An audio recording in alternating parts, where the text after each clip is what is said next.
I looked into it myself. But the problem is, until we can negotiate where the budget's gonna go, you know. Right. I'm just being honest. Oh, yeah, and I didn't come here to sell you a zipper tonight. I I understand. came here to introduce it, so when things work out, and you're looking at things, you're like, all right, this is the time, you know, or whatever, and then we'll be here to help you. You know, if you guys want us to come down and do a little demonstration for you guys in August or whatever, we can come down and pick a little section of road, and everybody can come out and see it zip, and you can see the whole process, and we're willing to do that too, so. But in Anyway, all honesty, sir, in all Dave. honesty, it has to hit the budget. If it doesn't get on the budget, then, and I'm not trying to deter you, right, but it has to be put on the budget. okay, Okay? sounds good. Thank you so much, sir. All right. Thank you all. For showing us and bringing this presentation. It was very informational. I enjoyed it, and I will certainly keep it top of my mind. Okay, thank you, and genuinely appreciate you guys and each of you and all you're doing for your city. I travel around the cities everywhere, and you all have a tough job, but, you know, I recognize that and appreciate all you guys do. But you're gonna have a good shot at Castro Hill because they are bigger, they got a much, much larger budget. I know friends there. Sounds good. We'll see. All right, thank you. Thank you so much. Mr. Romans? I was going to ask the gentleman, a lot of the repair on our roads are contingent upon CDBG grants. Okay, and that's an 80-20 match. I was going to ask him if there's any programs that he knows of where communities that go with zippers because they're saving money as far as large repairs, is there any type of granting out there that they can incorporate?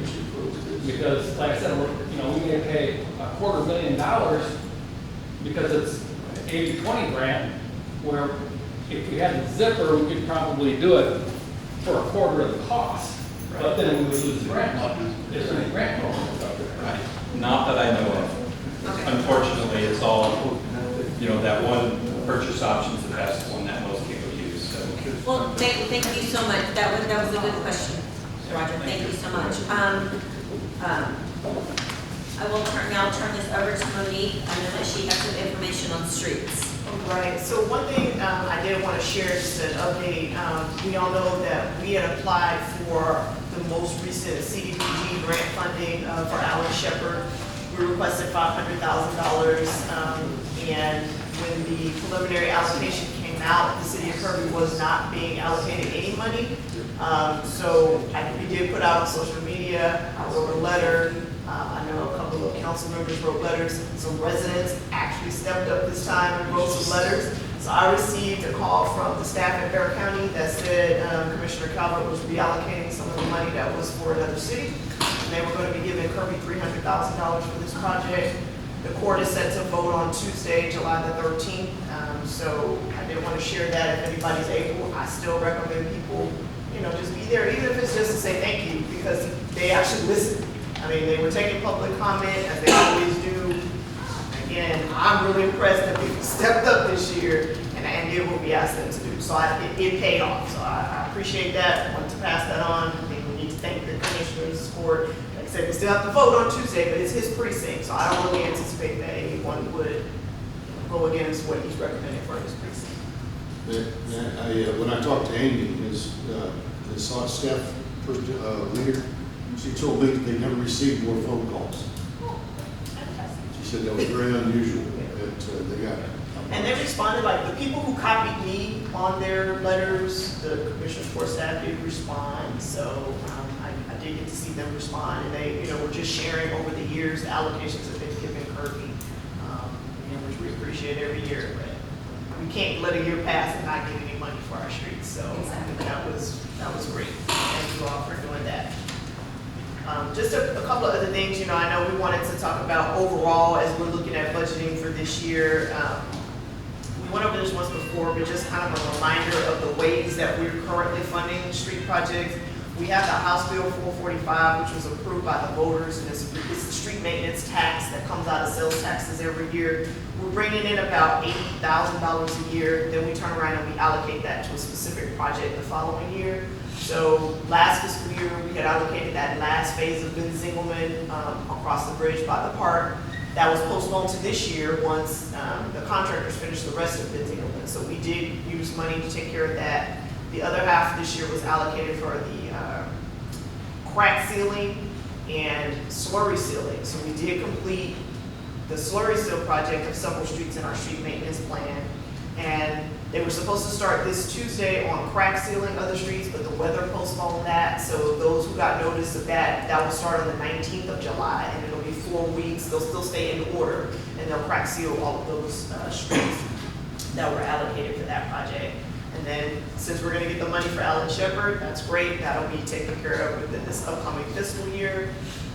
Borchers is the next project that's about to start construction. We've already met with the contractors, which is Local Paving. They've got the notice to proceed, so those residents should be getting notification that they're gonna do that. To be clear on that project, because we've already had questions, it is just a street project. It does not include drainage, curb, gutter, or any driveways.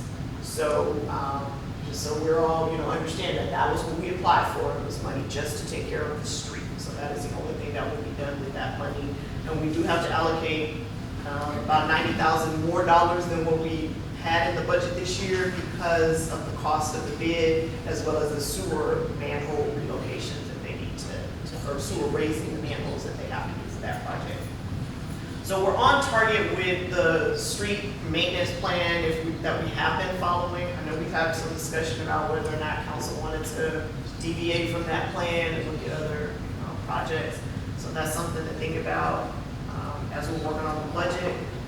We have the bond for Ackerman Road and those feeder streets. So next council meeting on the 22nd, M&S Engineering will be here to present the final plans for Ackerman Road, so we can go ahead and get that out to bid. That will be a 24-month project, is what they anticipate for that one. And the other thing we're going to look at doing is when the Metropolitan Planning Organization grants open back up, maybe we can apply for Osaki Road again. We applied the last time, it wasn't funded, but that's, those residential streets don't typically qualify for those. They have to be your bigger thoroughfares. So we can look at Osaki for that one. And again, we're always looking at, other funding options that we can get for streets. But I don't know if anybody else had any other recommendations for us to look at. No, we're looking for new engineering. We are, but they're already contracted for the Not Ackerman for Road Ackerman. project. Okay. Right. So since M&S we're has got already- Ackerman. Mhm, yeah, that will stay with Lower. them because they were contracted already. Okay, thank you. That's provided they don't change engineers again and delay it.